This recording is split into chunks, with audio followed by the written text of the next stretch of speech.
Folks, and as we enter fall racing season, I thought this might be a good time to talk about the fine art of not tapering, but peaking, because I don't like the phrase tapering. What you're really trying to do is peak for your race and really be ready.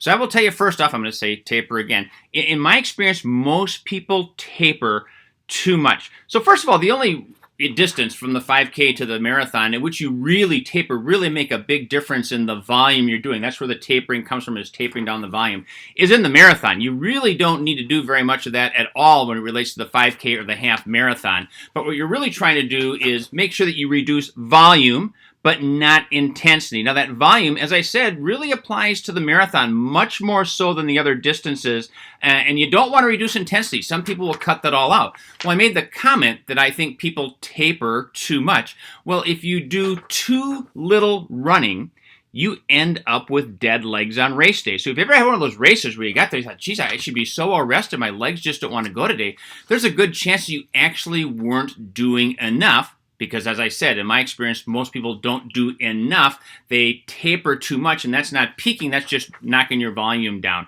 So really peaking, the idea is to keep you sharp, to keep you race ready. You want to have some spring in your legs. You want them to be ready to go. You want to hit that start line like a bundle of energy and ready, and too little running isn't going to do that for you. So let's talk about the marathon first, because it is different than the other distances. So in a marathon, what you're fighting is muscular fatigue and running out of fuel. I mean, those are the two biggest reasons that you're going to hit the wall in the marathon, is that your muscles give out, you just have the fatigue, or the bigger reason is going to be that you run out of fuel. Therefore, the taper really tends to address that, because you're going to be fighting that. You're not fighting muscular fatigue or running out of fuel in your other race distances.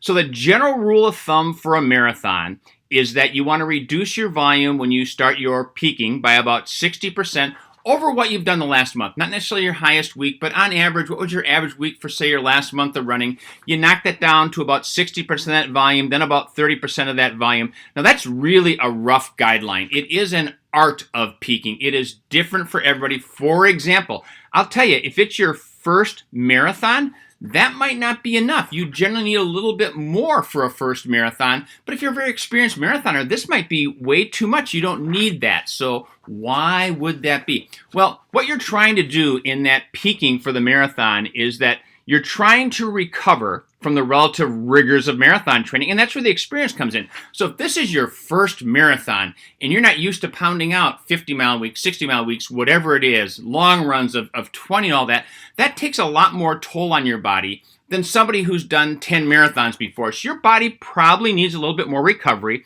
which is why the experience is going to matter. So generally, the less experience with the marathon, you might need to reduce a little bit more. More experience, you can probably get away with it because your body's more used to recovering from that all the time.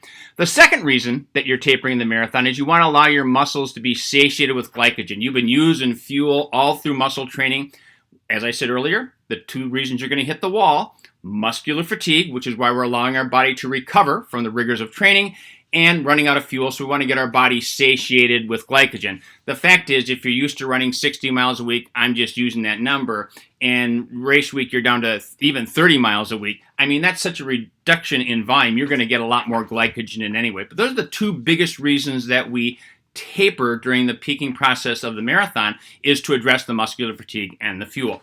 Now let's talk a little bit about the 5K through the half. So first of all, there's little to no tapering involved. You really don't do a lot of volume reduction for the 5K or the half. It is more about sharpening. It is more about getting some runs in at your goal pace and keeping the body sharp and keeping the intensity there. There's very little change in how much you're running. There's a little bit more change in volume for the half marathon than the 5K is virtually none. So, what I do for the 5K up to the marathon is during the race week, I don't want to have any, I need to recover from this runs that week. So what's I need to recover from this run? So let's say that you're used to doing 6 by 800 meters at whatever pace, that you've done that several times in your training. Well, if you do 5 by 800 that week, that's still a good amount of work, but you don't need to recover from that because your body's very used to doing that. So that's how you can kind of keep some of that intensity there. But what you wouldn't want to do is say, well, I'm going to go out on Tuesday, I've got a race on Sunday, so I'm going to try and do 8 by 800 because I'm used to doing 6. Well, now your body has to recover from that. And the fact is, you don't get the benefits from training for 7 days to 14 days anyway. So that wouldn't benefit from you that. So I still want some intensity. I still want some volume. But I want to be something that's going to help keep me sharp, keep my body used to doing things it's been doing, but not something that I necessarily have to recover from. I do a little bit lighter volume in the 24 to 48 hours before the race. How much lighter? It depends. For a half marathon, maybe 2 days out, might not run at all. Day before, might run for 30 or 40 minutes or something like that. A 5K or a 10K, I'm probably sticking pretty much to my normal thing and just doing a little bit less the day before. Why? Getting back to what are you going to be fighting? Mostly in those distances, a big thing you're fighting is lactic acid buildup. You're fighting some other things as well. Well, rest isn't going to change any of that. I mean, you don't want your legs tired because you've done something you needed to recover from, but generally you don't really need to taper per se or do this big volume reduction for the 5K through the half marathon. Now, if it's your first half marathon, getting back to the first marathon, you might do a little bit more, but be careful. I'd rather you run a little bit more than you should than less than you should because you don't want your legs to be dead on race day. The last thing I'll say is taper madness. This again is in particular with the marathon. I'm going to tell you, taper madness is largely buzz. There is so much talk about how nuts you have to go during the taper that we tend to make that happen.